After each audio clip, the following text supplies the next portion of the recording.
सावली बेटी की सगाई। ठाकुर वीर प्रताप की इकलौती बेटी तारा, जो कि दिखने में काफी सुंदर थी, लेकिन उसे अपनी सुंदरता पर बहुत घमंड था। तारा की छोटी बहन नैना, जो कि बहुत सांवली थी मगर दिल से बहुत अच्छी थी। नैना को ठाकुर वीर प्रताप ने बचपन में गोद लिया था और वो उनकी खुद की बेटी नहीं थी। लेकिन वीर प्रताप कभी भी अपनी बेटी तारा और नैना में कोई भेदभाव नहीं करते थे। ऐसे ही कुछ दिनों बाद तारा को देखने एक बड़े घर से अर्जुन नाम का लड़का अपनी फैमिली के साथ आ रहा था। नैना तारा को रेडी कर रही थी, तभी तारा नैना से बोलती है, वैसे नैना, इतने मेकअप करने की मुझे जरूरत नहीं है, क्योंकि भगवान ने मुझे वैसे ही बहुत खूबसूरत बनाया है। और जो लड़का मुझे देखने के लिए आ रहा है ना, वे तो मुझ पर लट्टू हो जाएगा। तुझे पता है, कॉलेज में सारे लड़के मुझ पर मरते हैं, लेकिन मुझे कोई ना जल्दी लड़का पसंद नहीं आता। देखते हैं आज कौन सा नमूना लेकर आए हैं पापा। मुझे तो ऐसा लग रहा है कि आज भी खाली हाथ जाने वाला होगा। तारा, तुम ऐसी बातें क्यों बोल रही हो? क्या पता इस बार तुम्हारा रिश्ता पक्का हो जाए। तुम्हें पता है, पापा को बहुत उम्मीद है कि इस बार तुम्हारा रिश्ता पक्का हो जाएगा। पापा बता रहे थे कि आज जो तुम्हें देखने के लिए आ रहा है, वो लड़का तुमको जरूर पसंद आ जाएगा। पापा हमेशा चाहते थे कि ऐसा ही लड़के से तुम्हारा रिश्ता पक्का हो। पागल है, मेरी लाइफ में मुझे किसके साथ शादी करनी है, किसके साथ नहीं करनी, ये मेरा डिसीजन होगा। पापा को कौन पसंद है कौन नहीं पसंद है, उससे मुझे कोई फर्क नहीं पड़ता, क्योंकि शादी कोई बच्चों का खेल नहीं है और ना ही किसी की मर्जी से कर लो। शादी मेरी मर्जी से होनी चाहिए। लड़का मुझे जब तक पसंद नहीं आएगा तब तक मैं शादी नहीं करूंगी। अच्छा चलो छोड़ो, खैर वैसे खबर मिली है 10 से 15 मिनट में वो लोग पहुँचने वाले हैं। तुम एक काम करना, खिड़की से ही लड़के को देख लेना।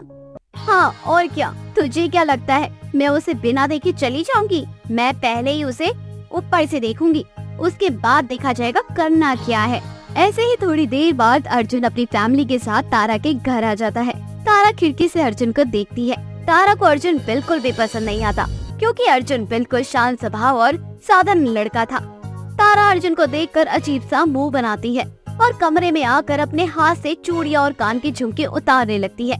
उसे ऐसा करता देख नैना उससे बोलती है, अरे क्या हुआ तारा, तुम ये सब क्यों उतार रही हो? अभी तो नीचे जाना है तुम्हें। देख, मुझे तो नहीं करनी इस लड़के से शादी, और ना मुझे नीचे जाना है। देख इस लड़की को, कितना अंकल जैसा है। मैं इसे कभी शादी नहीं करूंगी। अब चाहे जो हो रहा है हो जाए। अपना मजाक बनवाने के लिए मुझे नीचे नहीं जाना, क्योंकि मुझे पता है पापा मेरे साथ जबरदस्ती करेंगे। कम से कम नीचे तो चली जाओ। अगर तुझे शादी नहीं करनी तो बाद में मना कर देना। मैं नहीं जाऊंगी नैना। पापा ने ना जाने क्या सोच समझकर इस लल्लू को यहाँ बुला लिया। पापा को दिखाई नहीं देता क्या उनकी बेटी कहाँ परी जैसी दिखती है? नैना को कुछ समझ में नहीं आ रहा था कि वे क्या करे। बेचारी खुद सभी रिश्तेदारों को चाय नाश्ता करवाती है। अर्जुन बार बार नैना को देख रहा था। उसे ऐसा लग रहा था कि नैना ही वे लड़की है जिसे देखने के लिए वे आया है। अर्जुन की माँ मेनका भी नैना को बहुत पसंद आती है और अर्जुन की माँ वीर प्रताप से कहती है, देखिए ठाकुर साहब, हमारे पास किसी भी चीज की कोई कमी नहीं है। अच्छा खासा घर है, अच्छा खासा बैंक बैलेंस है। अब तुम्हारे बारे में तो सभी जानते हैं, और वैसे भी आप तो हमारे पुराने दोस्त हैं। हमें आपकी बेटी बहुत पसंद है। वैसे नैना को देखकर तो हम बहुत खुश हो गए। हमें जैसी लड़की चाहिए थी अपने घर पर, वैसी ही मिल गई। नैना को कुछ समझ नहीं आ रहा था कि ये सब हो क्या रहा है। नैना ठाकुर वीर प्रताप को कमरे में ले जाती है और ये सारी बातें बताती है। इसके बाद ठाकुर वीर प्रताप नैना को तारा की जगह ले जाते हैं और कहते हैं, देखिए हमें भी अर्जुन बहुत पसंद है, नैना को भी इस रिश्ते से कोई ऐतराज नहीं है, इसलिए हम चाहते हैं कि कुछ ही महीनों बाद नैना और अर्जुन दोनों की सगाई कर दी जाए। हाँ जरूर, लेकिन उससे पहले नैना और अर्जुन को थोड़ा सा वक्त दे दीजिए, ताकि ये दोनों आपस में थोड़ी बातचीत करें, घूमे फिरे और एक दूसरे को समझे। हाँ क्यों नहीं, जैसा आपको ठीक लगे। मेनका नैना को थोड़े बहुत शगुन देकर वहाँ से चली जाती है। सभी रिश्तेदारों के जाने के बाद ठाकुर वीर प्रताप गुस्से में तारा को खींचकर एक थप्पड़ मारते हैं और कहते हैं, शर्म आती है मुझे तुझे अपनी बेटी कहते हुए। रिश्तेदारों के सामने हमारी करवाना चाहती है। क्या ना होती तो शायद मुझे शादी नहीं करनी पड़ती। वो बात की बात थी, लेकिन तूने तो पहले ही मना कर दिया। कम से कम अर्जुन को जानने की कोशिश करती। कैसे माँ बाप अपने बच्चों के लिए कभी बुरा नहीं करते हैं। इस काली कलूटी के लिए ना वे अर्जुन ही सही है। अरे कम से कम मुझे एक बार देखा तो होता ध्यान से, मैं कैसी दिखाई देती हूँ, उस हिसाब से मैं अपने लिए दामाद ढूंढती। ठीक है, अब तेरे लिए कोई लड़का नहीं ढूंढ लूंगा, तुझे जिससे शादी करनी होगी मुझे बता दियो, मैं तेरी शादी करवा दूंगा। ऐसे ही कुछ दिन बीत जाते हैं। एक दिन अर्जुन ठाकुर वीर प्रताप से परमिशन लेकर नैना को अपने साथ डेट पर ले जाता है, जहां अर्जुन नैना को डायमंड की रिंग और डायमंड का नेकलेस गिफ्ट करता है। साथ ही उसे बहुत महंगा मोबाइल फोन देता है और उसे बहुत ज्यादा स्पेशल फील करवाता है। दोनों बहुत सारी बातें करते हैं और खूब घूमते हैं। ऐसे ही रात 10 बजे नैना घर आ जाती है। नैना को इस तरह लेट आता देख तारा बोलती है, क्या बात है, आजकल बड़ी खुश नजर आ रही हो। और ये क्या, डायमंड की रिंग कितनी सुंदर है, और नेकलेस सच में यार कितना सुंदर है। अरे ओ कलमुही, तुझे कहाँ से मिल गया ये? अरे ये तो मुझे अर्जुन ने दिलाया है।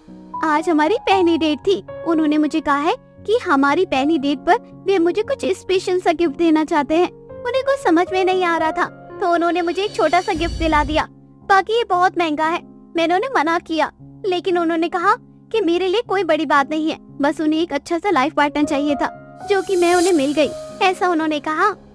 तारा को मन ही मन जलन हो रही थी, लेकिन वे कुछ कर भी नहीं पाती। ऐसे ही कुछ दिन बीत जाते हैं। अर्जुन बार बार नैना को कुछ अच्छा अच्छा गिफ्ट देता और उसे बार बार स्पेशल फील करवाया करता। ये सब देखकर तारा को बहुत गुस्सा आ जाता है और उसे जलन होने लगती है। अब धीरे धीरे नैना और अर्जुन दोनों की सगाई का दिन भी नजदीक आ रहा था। नैना बहुत अच्छे से रेडी होकर अर्जुन का इंतजार कर रही थी। तभी तारा उसके पास आती है और कहती है, देख नैना, तू मेरे पापा की सौतेली बेटी है। उन्होंने तुझे गोद लिया है, इसलिए इस घर पर और मेरे पापा की हर बात पर सिर्फ और सिर्फ मेरा हक है।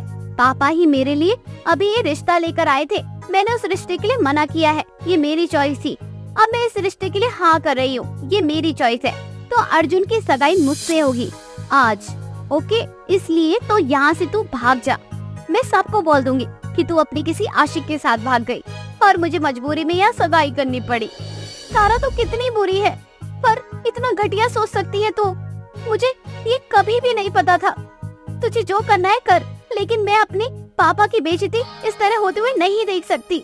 अरे तो जलती है मेरी खुशियों से, इसलिए तो तूने अर्जुन को मुझसे छीन लिया।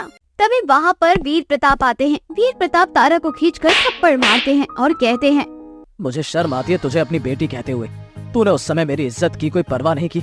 अरे वो तो नैना थी जिसने मेरी पगड़ी संभाल ली, और तू चाहती है कि तेरी वजह से ये भी वही काम करे जो तूने किया उस समय।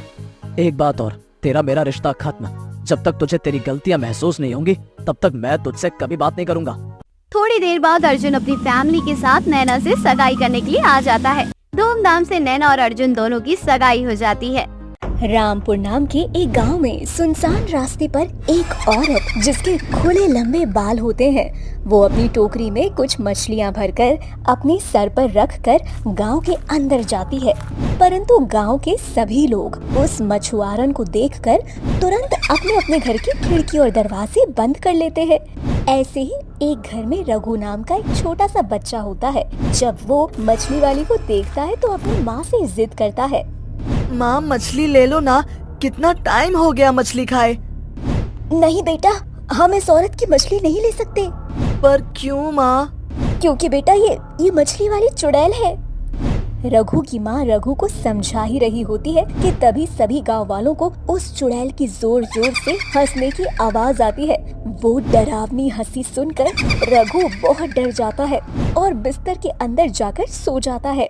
तो वहीं चुड़ैल के पैरों में बज रहे घुंघरू की आवाज तेज होती है और चुड़ैल, मैं मछली वाले आज फिर तुम सभी गाँव वालों के लिए मछली लेकर आई हूँ। चलो अब जल्दी से कोई आकर मुझसे मेरी मछलियाँ ले लो।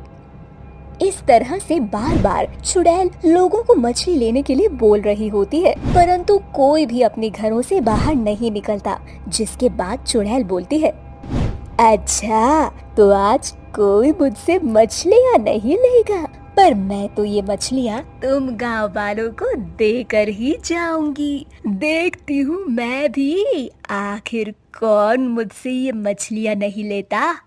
इतना बोलकर चुड़ैल रघु के घर का दरवाजा पीटती है। ये देखकर रघु की माँ बहुत डर जाती है, पर दरवाजा नहीं खोलती। जिसके बाद जोर से हवा चलती है और रघु के घर का दरवाजा अपने आप खुल जाता है। अब ना चाहते हुए भी रघु की माँ रघु को बचाने के लिए दरवाजे पर उसे आना पड़ता है और वो चुड़ैल से बोलती है, मुझे मुझे तुम्हारी मछलियाँ नहीं चाहिए। अरे ऐसे कैसे नहीं चाहिए, अब तुम गाँव वालों के लिए इतनी सारी ताजी ताजी मछलियाँ लेकर आई हूँ और तुम कह रही हो कि तुम्हें मछलियाँ नहीं चाहिए। आखिर मेरी मछलियों को खाओगी नहीं तो भला जिंदगी भर के लिए कैसे पछताओगी। पर मेरे घर में कोई मछलियाँ नहीं खाता, हम सब शाकाहारी हैं। पर मैं जिस घर के दरवाजे पर खड़ी होती हूँ उसको मुझसे मछलियाँ लेनी ही होती है। अगर वो मेरी मछलियाँ नहीं लेता तो मैं उसकी जान ले लेती हूँ। नहीं मैं ले लेती हूँ तुमसे तुम्हारी मछलियाँ, तुम बस हमें बख्श दो। ठीक है, तो बताओ कौन सी वाली मछली दूँ मैं तुम्हें? कोई सी भी दे दो। जिसके बाद चुड़ैल अपनी टोकरी में से एक मछली निकालकर रघु की माँ को पकड़ा देती है। रघु की माँ जैसे ही मछली लेने के लिए अपने हाथ आगे करती है, चुड़ैल उसके दोनों हाथ काट कर अपनी टोकरी में रख लेती है और हंसते हुए टोकरी लेकर हवा में उड़ जाती है। तो वही रघु अपनी दोनों माँ के हाथ कटे देखकर बहुत रोता है और सभी गाँव वालों को बुलाता है, परंतु कोई भी चुड़ैल के डर से बाहर नहीं आता। जब चुड़ैल वहाँ से चली जाती है तब सभी गांव वाले रघु की माँ को लेकर हॉस्पिटल जाते हैं और अगली सुबह मंदिर के पुजारी से बोलते हैं, पुजारी जी, अब आप ही को कुछ करना होगा। इस चुड़ैल का आतंक तो हमारे गांव पर बढ़ता जा रहा है। अब हम इससे मछली ले तो भी ये हमारी जान ले लेगी और हम अगर इससे मछलियां ना भी ले तो भी ये हमारी जान ले लेगी। मैंने तुम गांव वालों को पहले भी कहा था, कोई भी बुरी शक्ति माता रानी के दर पर नहीं आ सकती। यदि वो चुड़ैल किसी भी तरह से माता रानी के पवित्र द्वार पर आ जाए तो उसका अंत होना निश्चित है।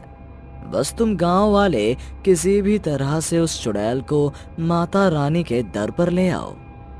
जिसके बाद सभी गांव वाले रात होने का इंतजार करते हैं और जैसे ही रात होती है गांव की महिला पुष्पा गांव के बीचों बीच खड़ी हो जाती है।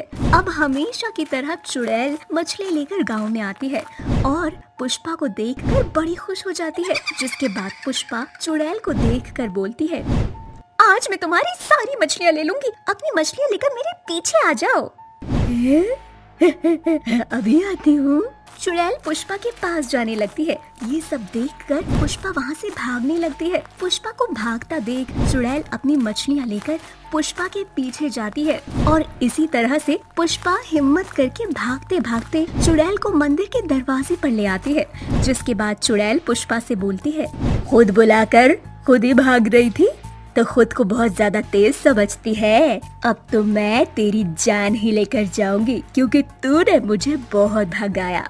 इतना बोलकर चुड़ैल अपने हाथों को लंबा कर लेती है और पुष्पा की गर्दन पकड़ने लगती है, पर उससे पहले ही पुष्पा मंदिर के अंदर भाग जाती है और चुड़ैल भी मंदिर के अंदर कदम रख लेती है। जैसे ही चुड़ैल मंदिर के अंदर कदम रखती है उसके शरीर में आग लग जाती है। ये देखकर सभी गांव वाले अपने घरों से बाहर निकलते हैं और वो चिल्लाते हुए सबसे बोलती है, ये तुम गांव वालों ने अच्छा नहीं किया। मैं वापस आऊंगी और इस बार तुम सभी गांव वालों को एक साथ खत्म करूंगी। इतना बोलकर चुड़ैल जलकर राख हो जाती है और गायब हो जाती है। इसके बाद सभी गांव वालों को मछली वाली चुड़ैल से हमेशा के लिए छुटकारा मिल जाता है और सब एक बार फिर से अपने गांव में खुशी खुशी जिंदगी जीने लगते हैं।